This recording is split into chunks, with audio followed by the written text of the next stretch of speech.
Como estamos com essa temperatura aí, 10 horas e 58 minutos, né? É frio mesmo, é muita chuva. Como é que essa coisa tá aqui hoje que tá frenético o Rio de Janeiro, né?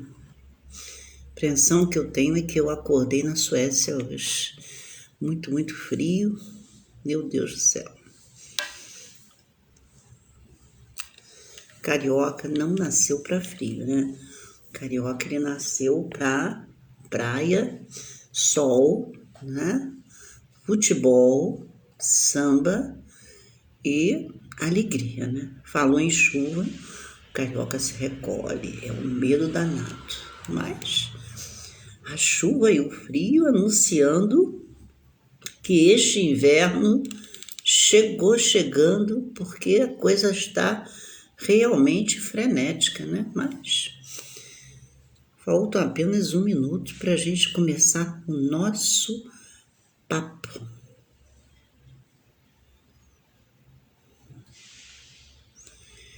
E já nós vamos começar aí com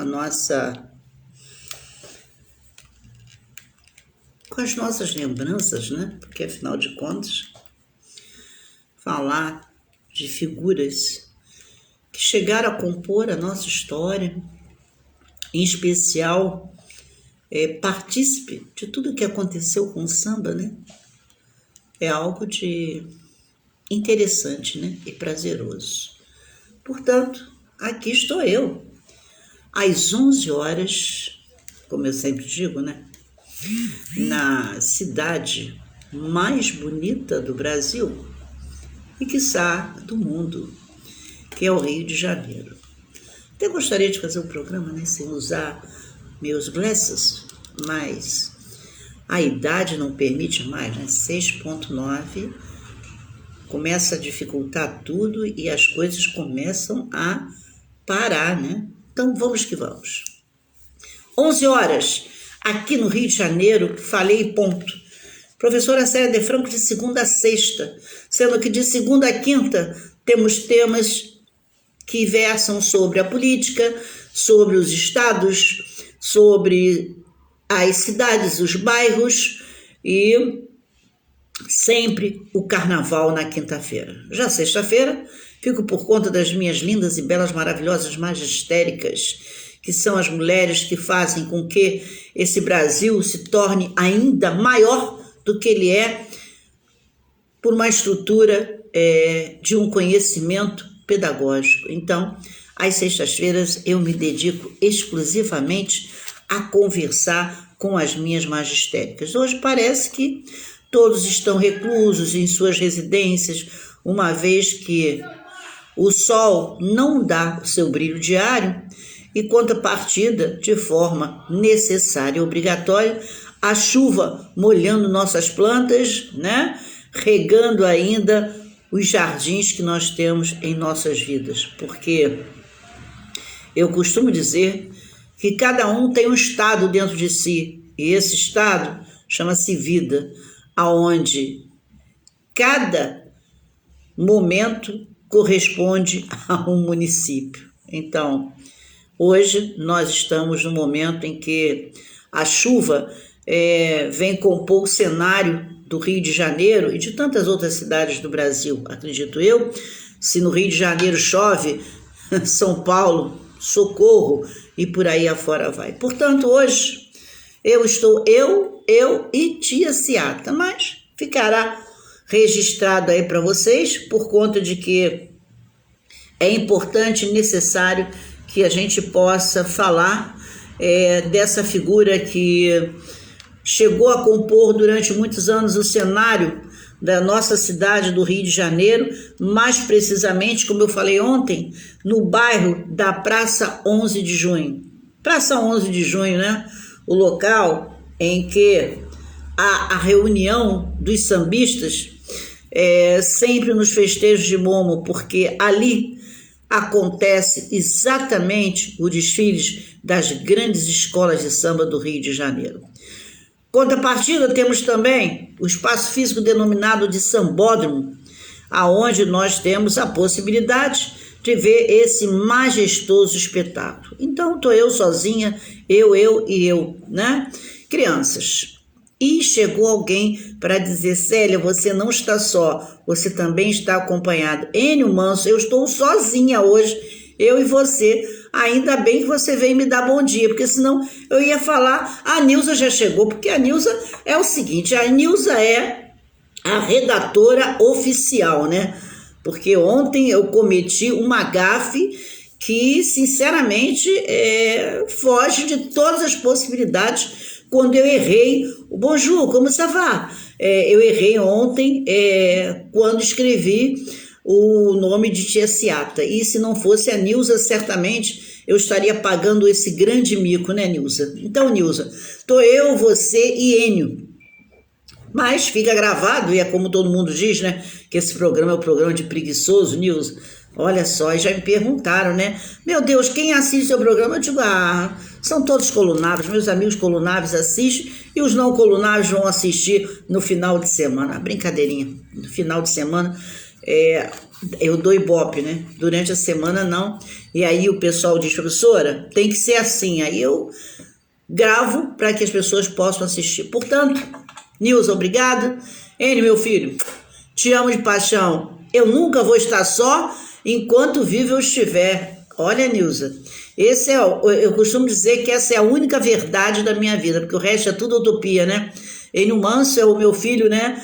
É o único, é one way, é somente ele. Então é ele, eu e ele, e fica difícil alguém adentrar nesse espaço entre um e outro, né? Pois bem, e eu preciso deixar gravado aí, porque o pessoal no sábado, no domingo aí, fica visualizando tudo. Mas a Nilza já conta pro pessoal, olha, vai lá dar uma olhadinha, porque a Célia conta uns causos, umas histórias, e é muito importante. O negócio de falar causos é muito interessante, porque no final a gente, numa brincadeira, fala errado, e no dia que tiver falar sério, em vez de falar casos, vai falar causos. Aí as pessoas falam, nossa, falou errado. Mas eu gosto de falar causos, porque causos me remete a uma forma, uma linguagem, né, utilizada no passado.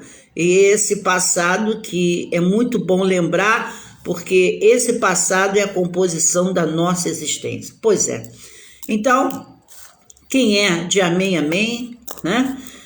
Quem é de aleluia, aleluia, quem é de axé, axé, né? E que Oxum nos dê a honra de poder falar de sua filha e que possa nos dar muito axé, muita paz, muita tranquilidade para suportar os dias de hoje. Então, ao pessoal que é do axé, que é do batuque, né? Sua bênção, e vamos falar de uma filha do Oxum promissora e que tanto significado teve no mundo do samba. Então, Nilza, a imagem que a gente tem hoje retrata uma figura impoluta no samba chamada Tia Seata. E tudo surge no ano de 1949, quando um radialista e pesquisador chamado Almirante, conhecidíssimo, realizou na Escola Nacional de Música aqui no Rio de Janeiro a conferência O Samba Não Nasceu no Morro, com o apoio musical de uma cantora questionada, que era Aracide Almeida, e o pessoal da velha guarda. Quando se fala pessoal da velha guarda, nesse caso aqui, essa velha guarda que as pessoas falam, não de nenhuma escola de samba, mas eram as pessoas mais antigas que faziam a composição. Ramon Mansu, nosso 01, né? Estamos aqui, olha, Ramon, falando de Tia Seata, né? Aquela senhora que, para nós, corresponde, assim, à figura máxima e impoluta, né? Com relação ao samba e à Praça 11. Então, assim sendo, Tia Seata fora uma pessoa que nasceu em 1916, nossa senhora, com o samba. Por que eu digo que ela nasce em 1916 com o samba? Não que seja a data de nascimento, né? dela, mas no momento em que nós temos um samba chamado de Pelo Telefone. Há muitas controvérsias com relação sobre a canção, assim dizendo, denominada de Pelo Telefone. Para muitos, esse samba canção, essa música não fora de Donga, mas para outros é de Donga sim, porque fora ele a figura que fez os registros. Então, costuma-se dizer, né, que aquele que registra é o pai, e assim ele é denominado de o dono da música ou do primeiro samba, como assim falam, Pelo Telefone. E assim sendo, nós temos aqui, isso tudo aconteceu na casa de tia Ciata. E ela, como ninguém pode deixar de testemunhar, através dela que o samba realmente cria asas e começa a voar. Então vamos nós. Mais uma vez, Jamon, sua benção, porque nós estamos falando de uma mulher de Oxum, né? E quando se fala de uma mulher de Oxum, a gente fala num ser promissor, sem sombra de dúvida. Pois bem, Hilária Batista de Almeida, conhecida como a tia Ciata, né? Consequentemente, ela vem de Santo Amaro da Purificação, lá da Bahia. E, em 1924, chega ao Rio de Janeiro. Foi uma cozinheira e mãe de santo brasileira, considerada como muitos como uma das figuras mais influentes para o surgimento do nosso samba carioca. Foi iniciada no candomblé em Salvador por Bombochê Obitiçó e era filha de Oxum, né? Quando se fala aqui em Bombochê, a gente remete a uma das grandes Ialorixá que o Rio de Janeiro teve, Regina Bombochê. Então, está se vendo que a história aqui vai ser cumprida, né? Bom, no Rio de Janeiro, ela já chega, né, com todos os seus preceitos feitos em Salvador, mas ela chega no Rio de Janeiro e assume a posição de Iaquequerê na casa de João Alabá. João Alabá vem a ser avô de minha avó materna, né? E, assim sendo, ela também ficou marcada como uma das principais animadoras das culturas negras, né? Nas recentes favelas carioca. E em sua casa na Praça 11, como eu falei ontem, o bairro da Praça 11, onde os sambistas se reuniam, foi criado já o samba, como eu embora tinha dito para vocês, Pelo Telefone. E isso tudo, essa baiana conseguiu fazer com que esse samba se tornasse ainda maior por conta das reuniões que fazia em sua residência. Bom, tia Ciata tornou-se um símbolo de resistência negra.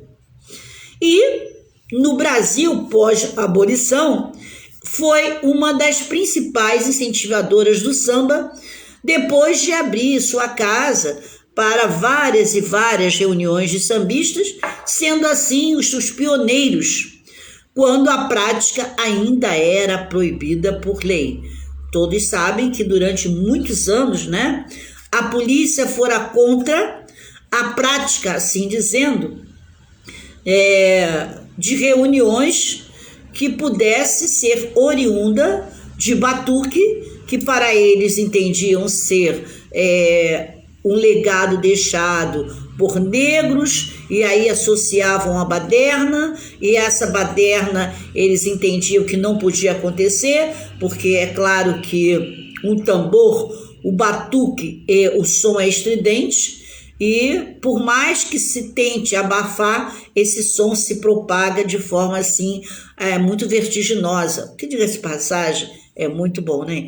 Quem não gosta, né, de um batuque, quem não gosta de estar diante de uma celebração de orixás. E o samba, ele consegue trazer parte desse legado e, consequentemente, as autoridades entendiam que a reunião, né, de negros poderia redundar numa circunstância não agradável em que a lei tivesse que se fazer presente. Então, a prática era proibida por lei. Ela foi nascida na Bahia em 1854 e aos 22 anos, ela levou o samba de roda para dentro da sua casa. Foi a mais famosa das tias baianas, né? Na maioria, todas as tias baianas eram ialorixá, ou seja, Luciana Monteiro, muito obrigado por tudo aí que você tem feito, né? Me ajudado pra caramba.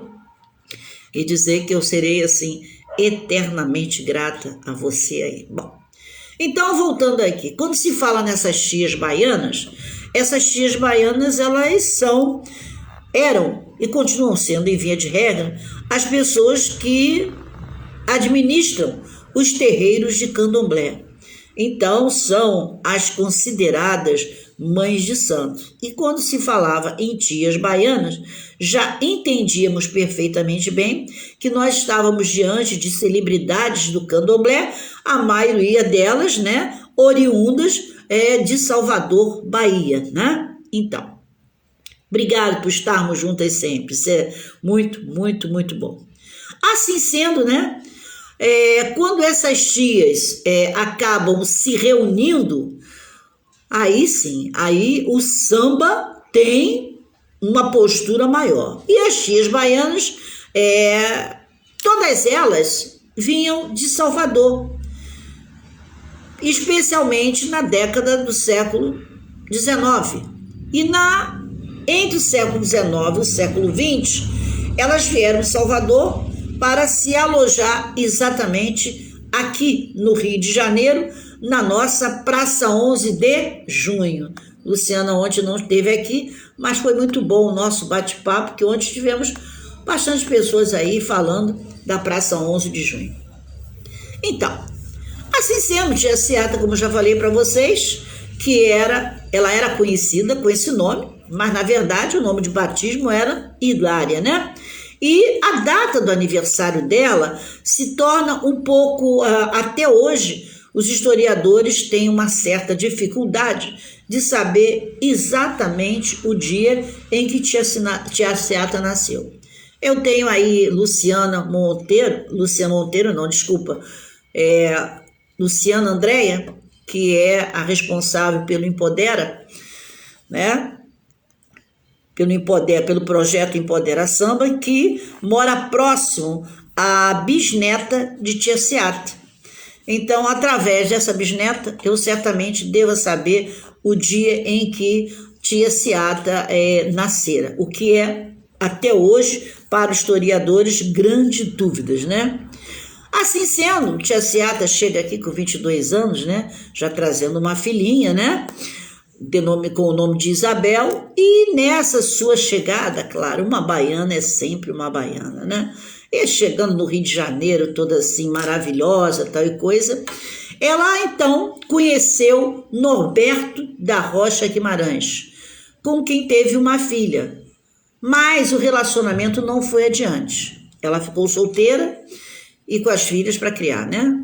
Ela começou a trabalhar como quitudeira. Quitudeira é a mulher que faz quitude. Vocês lembram que ontem, Nilza estava aí? Ontem eu mencionei o seguinte: na Bahia tem algo interessante. Na Bahia você ou faz comida muito bem, ou você costura muito bem. É interessante, isso é fato, né? Ou você faz comida muito bem, ou você costura muito bem, ou você leciona muito bem. Os grandes professores, os grandes poetas, os grandes compositores, tanto é que a Nilza ontem fez menção às grandes canções que são escritas pelos baianos, né? Dorival Caymmi, Gil, Caetano, a própria Bethânia, que também escreve muito, né? Gal, que tem algumas poesias escritas por ela também. O baiano, ele tem essa flexibilidade. Eu não sei se é porque o baiano ele está sempre muito calmo, dificilmente se vê um baiano fora do prumo. Agora também quando vê, ele desce do salto, né? Mas ele é uma pessoa que ele consegue ser um ser que apazigua. Então, dificilmente se consegue uma discussão de baianos. E talvez por isso eles tenham a cabeça mais fresca para absorver conhecimento e transmitir, e assim sendo, escrever. Porque escrever é um dom, né? João Baldo Ribeiro, olha só, eu adoro porque aqui somos poucos, mas somos muitos de conhecimento, isso é que importa, né? Na realidade, todos os baianos, pelo menos os baianos quando escrevem, eles escrevem com emoção, né? Jorge Amado, né? Quem não quer ler Jorge Amado? Anos e anos, e a gente está sempre propenso, disposto a conviver com essa literatura. Então, 3 qualidades, entre tantas outras, mas 3 qualidades que nós não podemos deixar de reconhecer. A comida baiana, e a baiana cozinha muito bem, independente de ser os seus quitutes, né, da região. Na costura, elas são impolutas na forma de fazer qualquer tipo de roupa, né? E na forma de lecionar, de se expressar, de compor, né? Não só a literatura, como também qualquer letra de música. Ou seja, eles têm essa qualidade. E Tia Seata chega no Rio de Janeiro, vai trabalhar fazendo quitutes, porque ela é uma daquelas grandes, né, e excelentes figuras que muito bem sabia trabalhar com as iguarias a ponto de fazer a melhor comida. Olha só. Então, lá foi ela trabalhar e ela sempre parlamentada. Ela nunca deixou de ir para o seu trabalho sem estar com suas roupas que a caracterizavam como efetivamente uma baiana de Salvador. E os seus colares, consequentemente, uma mulher maravilhosa, né, de Oxum, trazendo aquele colar todo na cor ouro.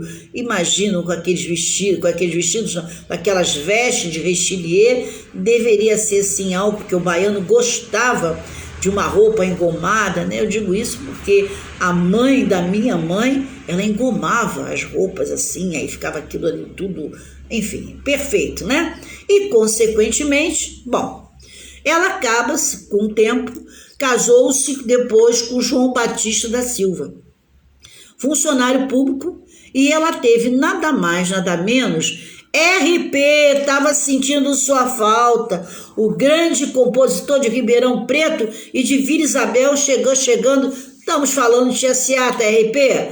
Ora, Nilza está aqui. Você não tinha chego, eu já estava preocupada, né? Porque, afinal de contas, olha, Nilza, você, RP, e Luciana, ainda está faltando Josiane, que também está trabalhando, mas de quando em vez ela troca o horário dela só para me assistir. Mas Josiane também não chegou ainda. Bom, e Luciana, né, que trabalha muito, Mônica, Patrícia, essa gente gosta de trabalhar. Então, RP, estamos aqui falando da Tia Seata. Imaginem vocês, hein? Fred, ela teve nada mais, nada menos que 14 filhos. Meu Deus! Sabe o que é isso? 14 filhos naquela época, meu Deus do céu, não tinha televisão, né? Mas isso é outra história, depois a gente fala. Então, esse relacionamento, né, com o seu marido João Batista foi que deu sedimentação e afirmação à Pequena África. E vocês, quando falam aí em Pequena África, anotem que quem escreveu um livro sobre Pequena África foi Roberto Moura, que na Universidade Estácio de Sá, quando foi ministrado o curso Gestão de Carnaval, e que eu fui uma das alunas, né? Imagina, sérios problemas. Isso são um tipo de caso que eu depois conto, né? Imagina, a professora Célia em sala de aula tumultuava o negócio lá. E Roberto Moura foi um dos grandes professores que o Instituto Carnaval teve, e que veio a falecer exatamente durante o tempo em que lecionava esse curso na Estácio de Sá, aqui na Praça 11. Foi uma das grandes figuras e que, sem sombra de dúvida, deixou um grande legado que foi Pequena África. Portanto, quando você quiser saber, Angel também, prazer, chegou aí a minha enfermeira predileta, fugidinha para me ver, beijo, beijo, eu sei que é difícil esse horário. Então, quem quiser se aprofundar com Praça 11, Tia Seata, anotem, Pequena África, de Roberto Moura, um grande professor e uma das criaturas que mais soube expressar o momento da Praça 11 como palco para o samba carioca. E assim sendo, essa afirmação da Pequena África, como era conhecida a área da Praça 11 de junho, né? Nesta época. Recebi, então, todas as pessoas nos finais de semana em sua casa, nos pagodes que eram festas dançantes, regadas a músicas, e não podia deixar de ser com seus quitutes, né?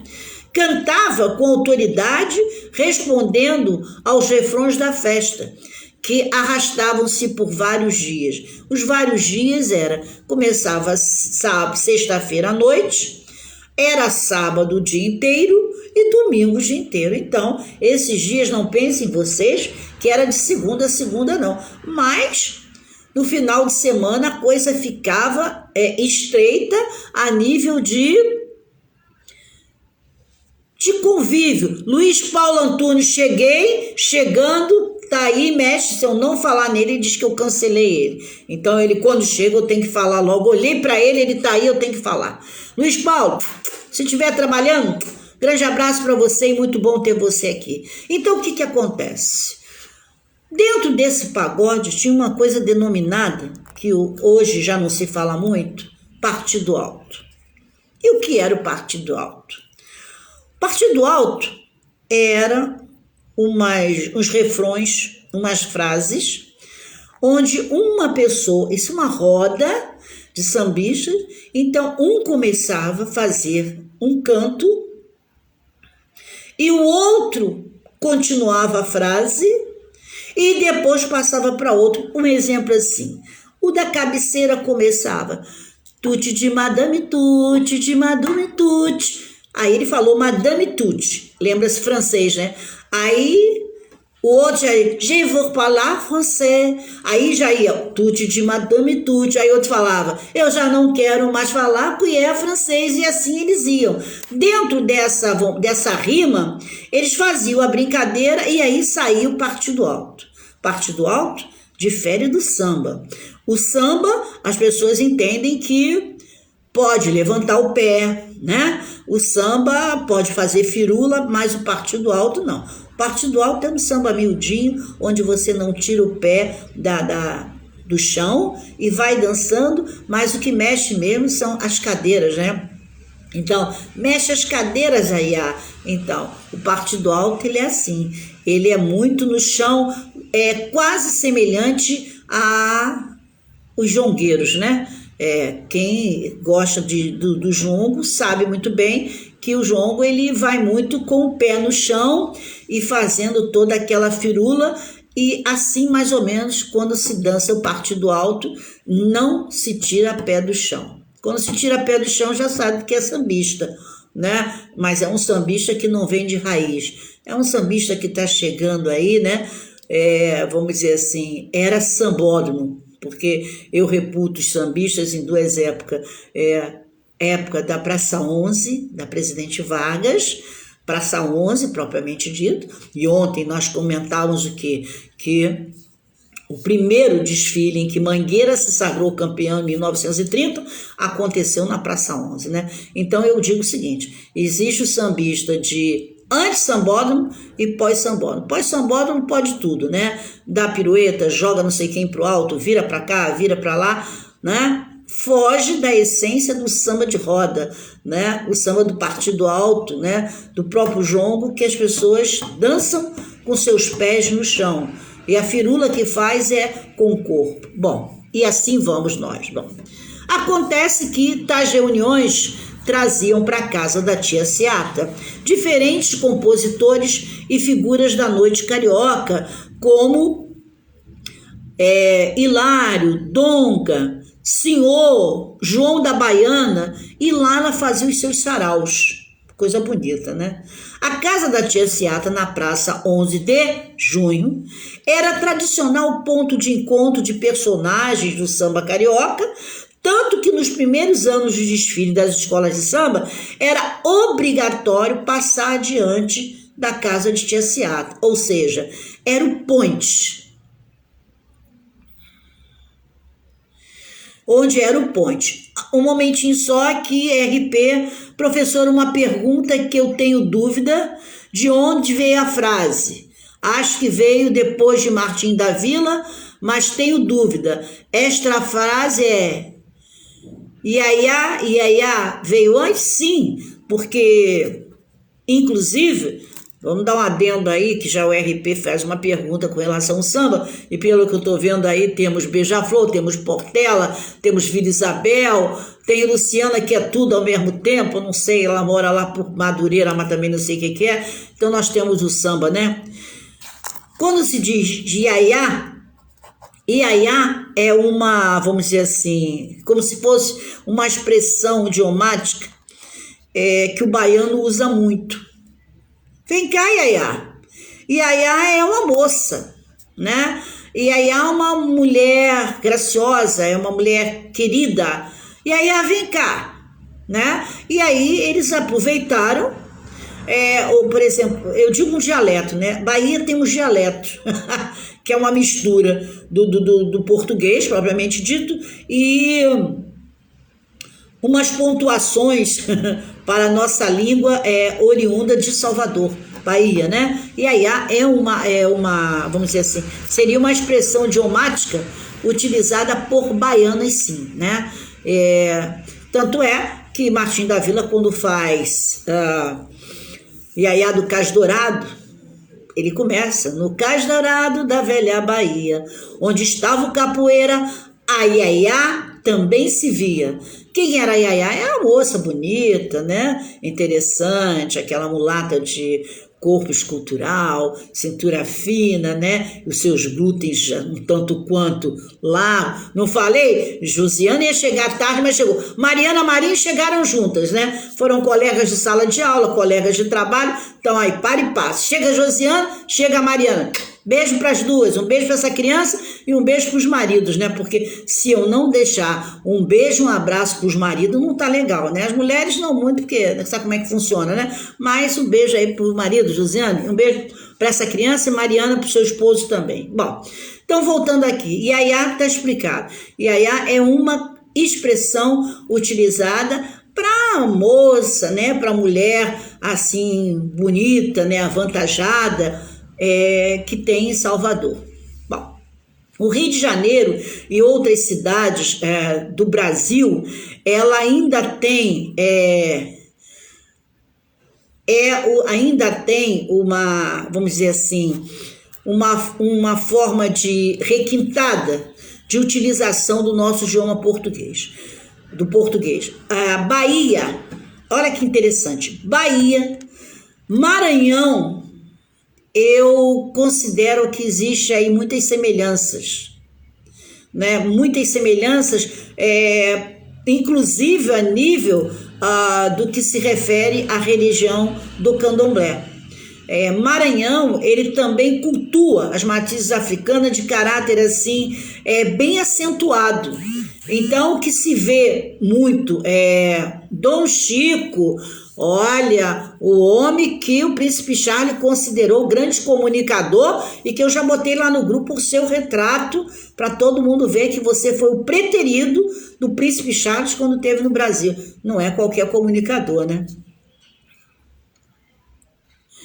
Já mais tarde eu vou ler o que o RP falou, porque ele não se refere a iaiá, então laiá, laiá. Isso aí é um refrão utilizado, mas eu vou te dizer, né? Alessandro Mougin, estava sentindo sua falta, hein? Tá acordando tarde. Então, gente, voltando aqui para falar da tia Seata, gente, que nós estamos falando hoje, essas reuniões acabava sendo mesmo aquele ponto de encontro tradicional onde a casa ficava lotada e talvez por isso que nós não conseguimos sair do espaço físico denominado de Reduto do Sambista, que é a Praça 11 de Junho, que consequentemente talvez toda uma estrutura desse carnaval, essa possibilidade das reuniões acontecerem com o próprio terreirão, que ficou uma discussão, mas já esquecida, que gostariam de trocar o nome do terreirão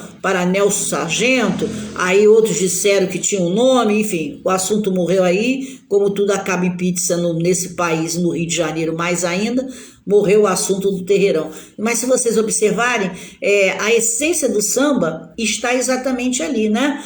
O sambódromo, o terreirão, tudo se concentra exatamente ali na Praça 11. E o terreirão fica exatamente próximo de onde era a casa da tia Seata. Pena que houve a demolição, que poderíamos até ter ali, vamos dizer assim, um museu do samba na casa de tia Seata, que eu acho que seria algo assim bem providencial, uma vez o tanto quanto ela corroborou para que o samba fosse um expoente maior, não é isso? Bom, as rodas de samba, ela muito comum na casa dela. Então, o que ela fazia? A casa era grande, né? Porque vocês sabem, como eu falei para vocês ontem, né? A Praça 11, as casas eram imensas.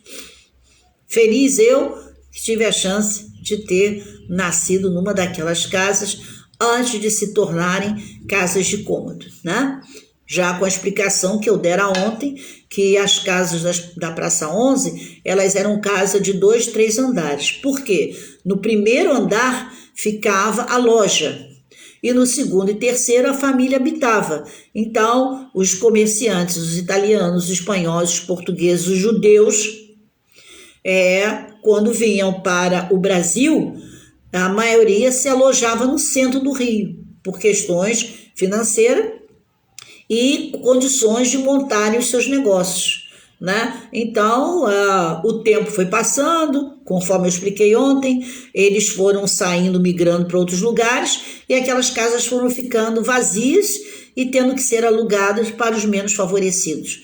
E esse é um dos motivos pelos quais uma dessas residências habita tia Seata e seus familiares. Com 14 filhos, tinha que ser uma casa de 20 andares. Imagine vocês, 14 filhos, meu Deus do céu.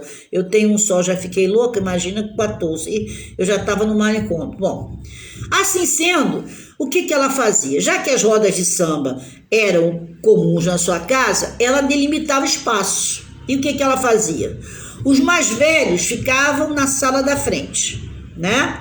Cantando alto, e os mais jovens nos outros cômodos cantando o samba corrido. Que coisa interessante, né? Então ela tinha a sala da frente que ficava, vamos dizer assim, os sambistas, né? Famosos ficavam ali, mas nos quartos, imagina quantos quartos não deveria ter aquela casa, né? Muitos. Nesses quartos ficava a turminha nova. E aí que o negócio pegava, né? E no terreiro ficavam aqueles que gostavam da batucada. Deu para entender? Então eu imagino que fosse assim. Na sala da frente ficava a elite conversando, tomando sua cervejinha, batendo seu papo, contando os causos. Acho que era assim. Nos quartos ficavam a juventude criançada, né? Rindo, brincando, falando um pouquinho de samba, coisa assim.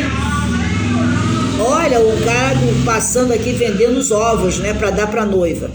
E já no terreiro mesmo, aí era o fervo. No terreiro era aquele samba rasgado mesmo, com aquela batucada mesmo, né? Bom, aí o que acontecia? A repressão da polícia também era comum. Porém, tia Ciata, como vocês sabem, era considerada a mandigueira, a curandeira, a macumbeira da época, né? E ela era conhecida das autoridades. E muitas das vezes ela era chamada para ajudar enfermos e doentes nas casas. Conta-se, né? A história conta que ela teria ajudado o então presidente da República, Venceslau Braz, com um machucado na perna que não cicatrizava, né? Dizem que ele trazia uma espécie de um machucado, e esse machucado tinha grandes proporções. E ela, por sua vez, ela, utilizando as ervas, toda lá a forma de cura dela, ela acabou por curá-lo. E no momento em que ela consegue, né, porque todos sabem que a capital da República era aqui, né, antes de ir para Brasília, então no momento em que ela consegue curar o presidente da República, certamente ela começa a ter prestígio. Isso me remete a Olga de Araqueto, né, irmã de minha mãe, que era a mãe de santo do presidente Figueiredo. Então, o que acontece? Quando se fala que essas criaturas colunáveis frequentam casas de candomblé, essas pessoas que são os donos, né, desse espaço físico acabam por ter certo prestígio, porque quando se fala que atribuem, né, muitas das vezes, isso é uma seara que eu nem gosto de entrar, atribuem que muitas coisas é favorável por conta dessa ou daquela religião. Eu já entendo que a gente só tem aquilo que merece, mas isso é uma outra seara que não nos compete, não a mim.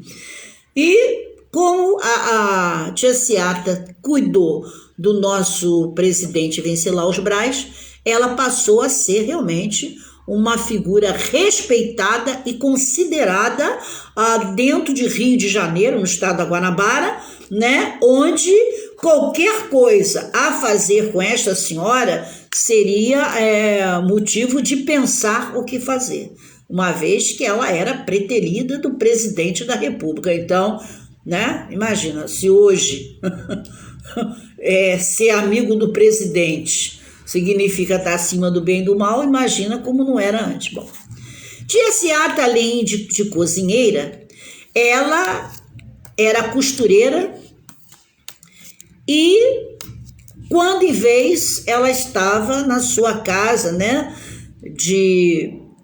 vamos dizer assim, de preceitos africanos, auxiliando o dono da casa, ou seja, dentro do candomblé, ela frequentava uma casa onde tinha o dono e ela era a segunda pessoa. Dizem, né, que ela, ao curar, isso fica muito claro, o presidente, ela fez um pedido a ele, né? Ora, já que eu vou botar o senhor bom, mas eu queria ele fazer um pedido, né? E aí ele fique à vontade. Peça o que você quiser, desde que você me cure. E ela curou, e ela pediu a ele que então desse um emprego público para o marido por conta da família numerosa que ela tinha. Então, assim sendo, tia Ciata conseguiu, com o presidente Venceslau Braz, um emprego para o seu esposo, que, afinal de contas, cuidar e criar 14 crianças não é tão fácil assim para uma pessoa que tem um subemprego, para ela que vivia da venda dos seus docinhos e das suas costuras. Vocês sabem perfeitamente bem que a sobrevivência naquela época era tão difícil quanto hoje, e eu repito para vocês quando eu falo do tema, Princesa Isabel, ela liberou os escravos. Quando eu digo liberou, nos liberou, mas não nos libertou. A chibata, hoje, a dor da chibata hoje, ela tem uma outra formatação. A pancada hoje, ela é diferenciada de quando estávamos na senzala, mas ela não deixa de existir, né? Ainda existe, com toda certeza, ainda existe os maus tratos para com aquele menos favorecido. E vou mais além. Com toda certeza, se ontem a senzala agregava o negro e era fechada, hoje a senzala é aberta e dentro dela está branco e negro. E só não vai estar branco e negro se tiverem poder. O poder que, por incrível que pareça, vem de uma coisa denominada fama. E é uma coisa interessante, né? Porque a fama, ela difere da celebridade. Porque a fama, ela é temporária e a celebridade é eterna, né? Celebridade é celebridade, né? E fama é outra coisa. E quando eu digo a senzala, a porta da senzala foi aberta, mas não se saiu dela, exceto se tiver fama, se for celebridade, se tiver dinheiro. Essa mesma senzala em que mantinha o indivíduo dentro de um sofrimento, dentro de uma angústia, dentro de um futuro incerto, é a mesma de hoje. Observem vocês que não gosto de falar de política. Mas quem não gosta de falar política é que faz mais política, também sei disso. Mas observem vocês hoje que todos nós estamos terrivelmente encurralados, sem saber o que fazer, sem saber para onde ir, sem saber com quem falar, sem saber o que poder esperar do amanhã. E assim foi o escravo. Eu não posso acreditar que nenhum escravo, após trabalhar para o seu senhor, dentro da casa grande, ou ou na fazenda, seja onde for, ao se repousar, ele acreditava que no dia seguinte ele ia estar andando em carruagem. Claro que não. A mesma coisa somos nós. Nós estamos num momento em que a gente não sabe o que vai acontecer amanhã. É como se nós estivéssemos deitados, dormindo, com uma bomba relógio. E quando vai explodir? A que horas?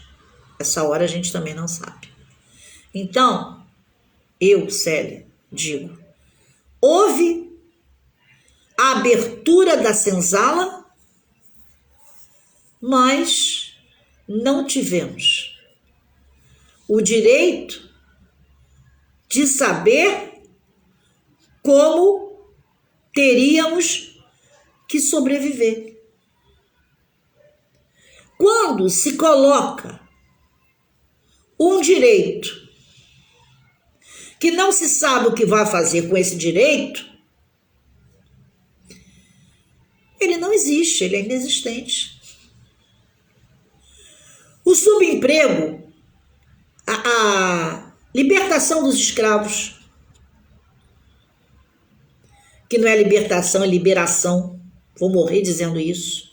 A liberação dos escravos traz toda essa problemática que a gente acabou de vendo, Kathleen morta, né? o menino Lins Vasconcelos abordado quando vinha do seu tratamento médico pela manhã cedinho, e tantas outras coisas, como o menino que é abordado entre Ipanema e Leblon porque está com uma bicicleta elétrica e o casalzinho da epiderme clara apregoa, né, dizendo que ele roubou uma bicicleta que era dele.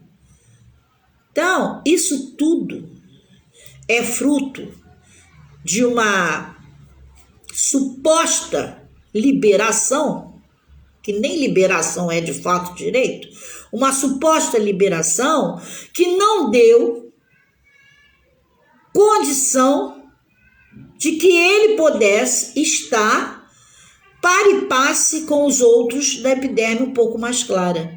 Por que eu estou dizendo epiderme um pouco mais clara? Porque o Brasil, ele não e nós não temos raça pura. O Brasil é uma mistura, né, do preto, do branco, do índio.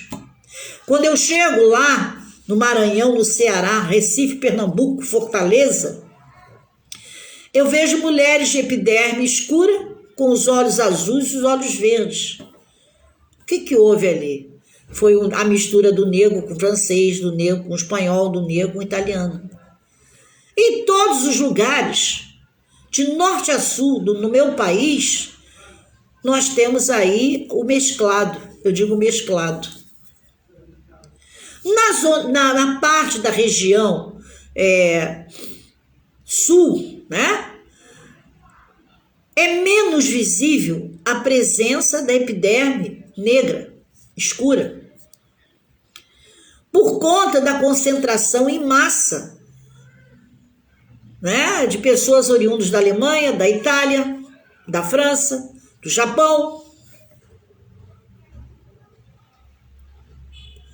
E ali, por incrível que pareça, com um clima muito frio, eles se adaptavam mais. Porque vindo para cá, o próprio italiano não se adaptava. Não é desconhecido de ninguém. E aí, por que fomos liberados? E eu mantenho isso. Porque tivemos escravos italianos. E a história não conta isso. Não é isso? Mas tivemos. E por que eles não permaneceram trabalhando para os senhores quando houve a liberação do negro? Porque ele não suportou o calor. Porque o europeu não está acostumado a calor. Assim sendo, quando a gente fala no momento em que Tia Seata abriga o sambista, esse sambista, em via de regra, ele é filho, fruto de uma família de negros. E a polícia associa sempre o negro à baderna. Custou-se muito para que as escolas de samba pudessem fazer o seu carnaval, o seu desfile, sem a intervenção da polícia. E me parece que a Tia Seata deu um pontapé inicial nessas controvérsias. Por quê? Porque com o prestígio que ela adquiriu tratando de um presidente, ela abre uma meia porta para que as pessoas não fossem prisioneiras do seu desejo. Talvez tenha sido sim ela a pessoa que lutou sem saber que estava lutando. Acredito eu que tudo que ela fizera, inclusive até a inserção do samba, vamos dizer assim, dentro do Rio de Janeiro, ela fez de forma involuntária. Ela certamente, em momento algum, ela fez algo acreditando, pensando que ela seria, vamos dizer, a dona da cocada, como, sem sombra de dúvida, em termos de Rio de Janeiro, de samba, ela o é. Quem de nós pode falar em samba se não mencionar o início de tudo dentro de uma casa de uma baiana, que traz esse legado da Bahia? Nós aqui, todo momento que citamos o samba, desembocamos sempre na área nervosa, que é a Pequena África. O que é a Pequena África? É a Praça 11 de Junho, é a Pedra do Sal, aonde ela morou também, é a Gamboa, é Santo Cristo. E se vocês fizerem aí geograficamente um reconhecimento, vocês verão que são locais próximos ao cais. E que esses bairros, como Santo Cristo, como Gamboa, ele cresce em função da chegada desse baiano, que são pessoas, homens robustos, fortes, né? Porque tem uma alimentação, mesmo sendo pobre, uma alimentação saudável. E ele vai servir aonde? Ele não tem estudo. Ele vai trabalhar onde? Para sustentar sua família? Ele vai trabalhar no Cais do Porto. Ele vai pegar no pesado. E o Cais do Porto, a chamada estiva do Rio de Janeiro, do estado da Guanabara, recebia de braços abertos esse baiano, que era forte e que podia transportar do navio para os caminhões as mercadorias que chegavam. Então, esse espaço físico todo, aonde nós temos hoje a cidade do samba, ali era o reduto mesmo da baianice. A Rua Sara, em Santo Cristo, todo aquele espaço ali pertencia a um grupo de baianos. Esses baianos que aqueceram o samba. Esses baianos que foram seguidores de Tia Seata. E ela, certamente, indiscutivelmente, em momento algum, eu tenho certeza que ela pensou que ela faria história ou contaria, após o seu falecimento, de forma definitiva, a história do samba dentro do Rio de Janeiro. Bom, então, além de todos os doces, a Tia Seata, ela alugava as roupas das baianas para os teatros, para que fossem usados como figurinos de peça, e cedia também no carnaval para alguns clubes. Nestas épocas, os homens se vestiam com as suas fantasias, se divertiam nos blocos, usavam roupa de mulher e usavam as baianas da Tia Seata. Com este comércio, muita gente da Zona Sul do Rio de Janeiro e da alta sociedade ia à casa de Tia Seata, passando assim a frequentar suas festas. Sabe como é que é, né? Tem sempre alguém que gosta não, vamos sair desse arranjo aqui, vamos sair desse violino, essa coisa, porque até então não tinha música popular brasileira, não tinha Tom Jobim, não tinha Vinícius de Moraes, não tinha Toquinho, Vinícius, Ivan Lins, não tinha, não é isso? Então vamos lá, né? Vamos lá, porque lá o negócio tem uma canção, uma música diferenciada. Então saímos da Zona Sul e vamos partir lá para Praça 11 de Junho, para casa de uma baiana que trouxe um ritmo, olha, que você não faz ideia. Era a casa da Tia Seata. Então, nessas festas que a Tia Seata passou a ter ali um grupo de pessoas adeptos da religião, né, afro, denominada de candomblé. E ela, como pessoa que traz já de Salvador toda a sua feitura, passa a ser a grande mãe de santo que o Rio de Janeiro tem, né? E a sua casa passa a ser uma referência na história do samba e do candomblé da cidade do Rio de Janeiro, na época, então, estado da Guanabara.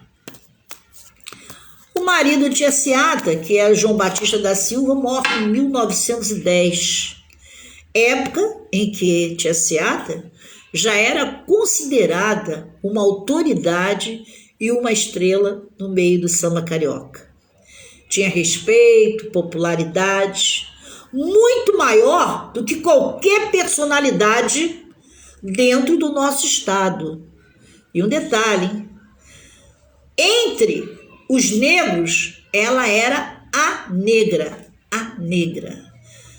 com seu ar que dava uma definição para a postura de ser uma mulher não carioca, vinda de Salvador, da Bahia, né? Trazendo um ritmo e abrindo suas portas, sendo ovacionada não só pela classe pobre, mas também pela elite do Rio de Janeiro. E, sem sombra de dúvida, a sua casa acaba sendo também uma referência para todo sempre sambista. Bom, e quando ela se vê na condição de dona, né, de um legado que ela construiu, ela entende que a vida para ela no Rio de Janeiro acabaria por ter um sentido. Sentido esse que não que ela fizesse política, não, mas ela sabia qual era o seu papel diante dessa sociedade, que aí não se fala em sociedade preta nem branca, diante de uma sociedade. Seria ela, com certeza, talvez, a figura humana, né? Vamos dizer, a negra, a figura humana, que tivesse uma responsabilidade sobre seus ombros muito grande. No momento em que ela acaba sendo o centro de todas as mudanças por conta de um ritmo que até então a polícia não desejava, que era o samba. Bom, e assim sendo, nós acabamos por entender que dentro do samba ela fora matriarca, vamos assim dizer. Um termo que eu nunca ouvi ninguém falar, mas entendo que seja assim, né? E as barracas que a gente vê hoje ao longo do sambódromo, na Praça 11, fora ela também que fizera a primeira barraca ali na Praça 11. Talvez tudo muito... Raquel, que prazer, uma grande... Eu já não tenho a Jurema hoje, mas tem a Raquel. Quem quiser ir à Mesquita e fazer o melhor cabelo do Rio de Janeiro em Mesquita, Raquel Bauer, né? Uma grande design de cabelo, né? Eu tenho amigos assim, cabeleireiros em todo lugar. Em Mesquita eu tenho Raquel, no Estácio eu tenho Márcia Bonfim, em São Conrado eu tenho Jurema, né? E em São Paulo eu tenho ainda o time do Jambé, que muito bem faz aí os designs dos seus cabelos. Então, Raquel, obrigado por ter você aqui, acho que pela primeira vez, né? É um grande prazer ter você aqui. Então, gente, o que acontece? Ela dá ali um suporte na criação de uma barraca e que até hoje perdura. Portanto, ali, aonde tem a escola Tia Seata, aonde tem o terreirão do samba, aquele espaço físico ali, a presença de Tia Seata é uma presença impoluta, marcante. O Rio hoje, se é o celeiro de bamba, isso é indiscutível. Não há o que questionar que vamos dizer que Rio Grande do Sul, que São Paulo, que Vitória faz um belo desfile de carnaval, fazem sim. Mas o Rio de Janeiro tem todo um legado deixado por Tia Seata e que não tem como colocar debaixo de um tapete. A história fala por si só.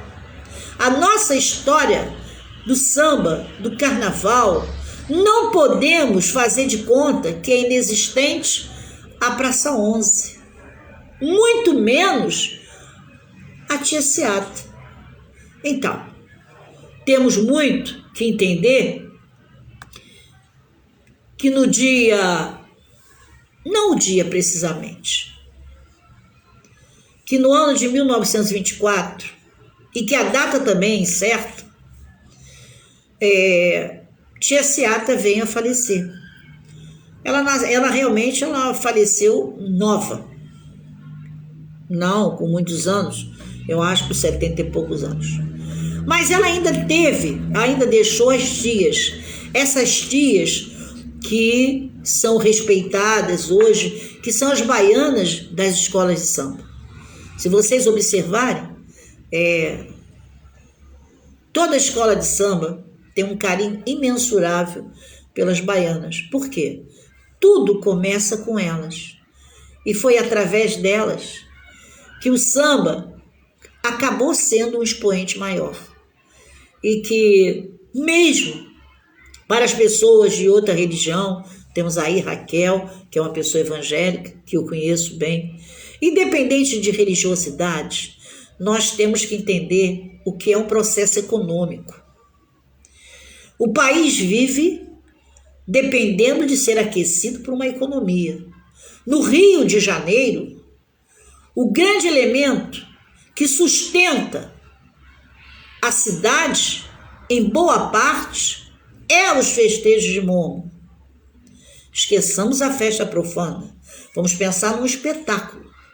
Porque eu sempre digo, o desfile da escola de samba, acima de tudo, é um espetáculo.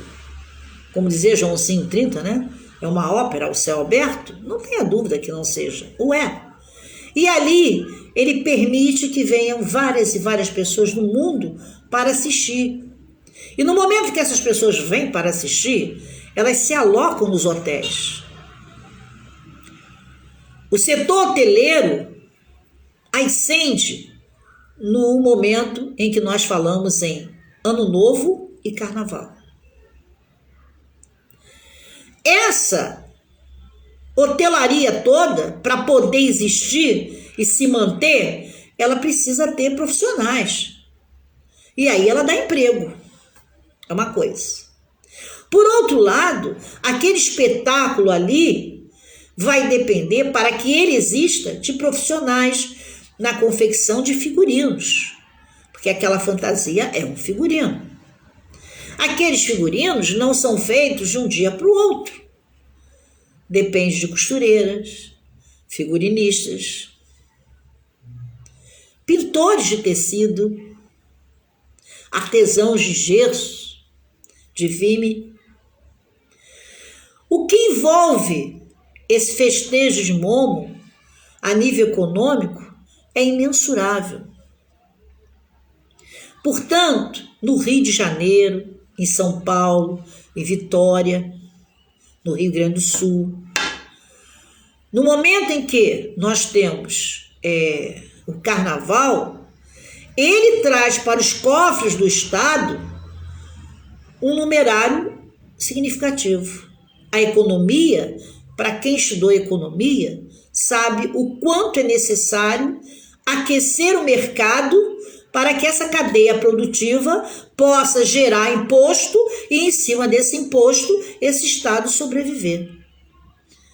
Esqueçam o Carnaval, esqueçam a festa profana. E é uma festa profana também porque é uma proposta da Igreja Católica com base no catolicismo. Tem todo um legado que as pessoas desconhecem. Hoje, afirmo a vocês, não temos a mínima condição de pensar em Carnaval. Não temos a mínima condição de pensar em Ano Novo. Estamos vivendo um momento pandêmico. Parece que o mundo está desabando sobre nós de forma vertiginosa. E todos os dias temos que pedir a Deus misericórdia. Misericórdia por tudo aquilo que está nos acontecendo e que a gente parece que vai para um lado e volta, a gente dá 10 passos para frente, né? E 1000 para trás.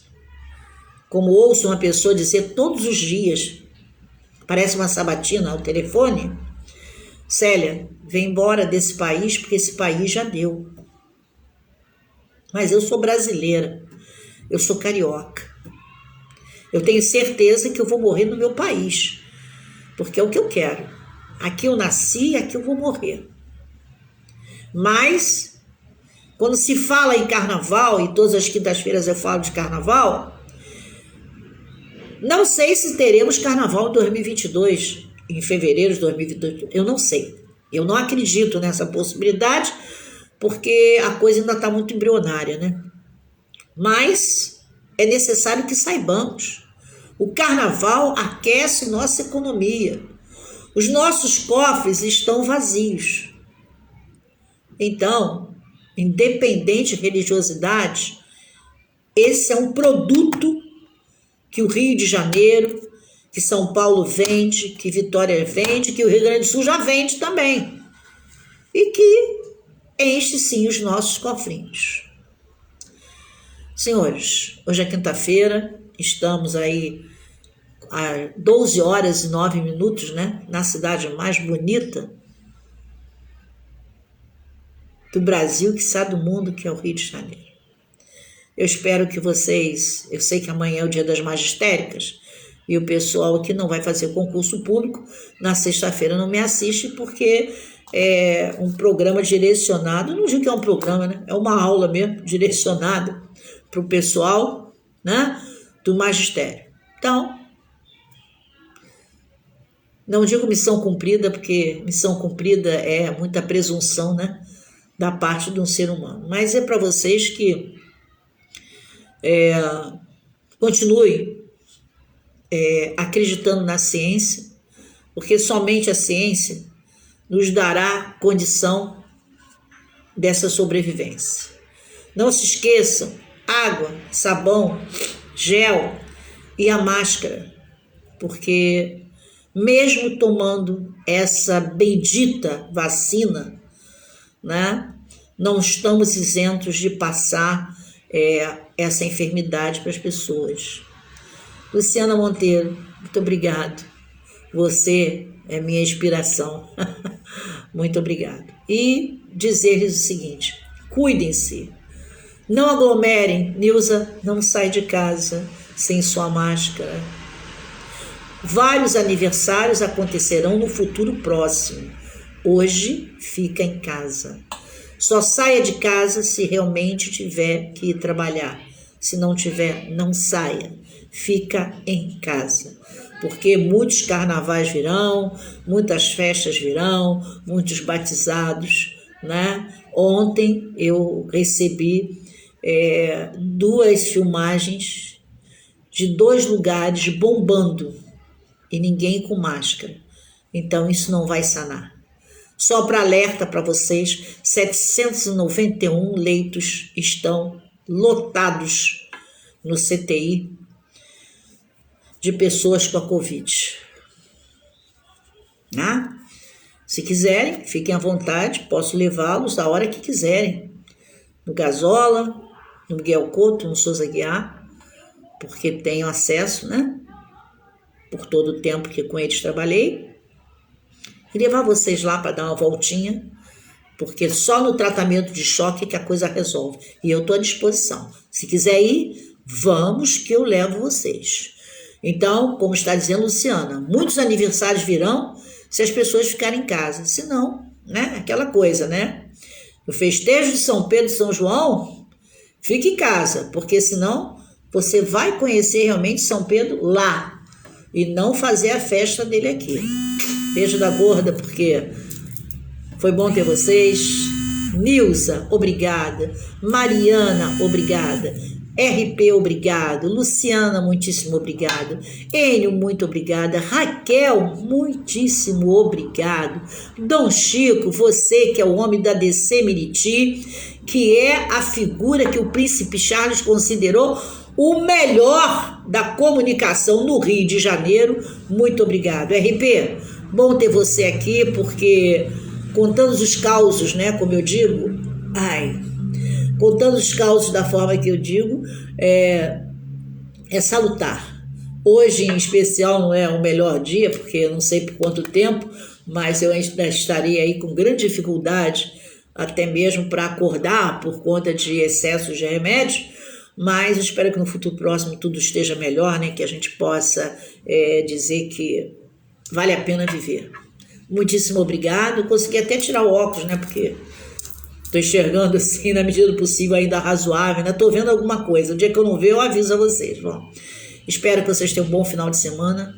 Muito obrigado pela paciência, por essa audiência, e dizer que estamos aqui na vida para passar e causar, né? Que vamos nos resguardar, porque eu ainda quero poder abraçar todos vocês e dizer pessoalmente, muito, muito obrigado por tudo.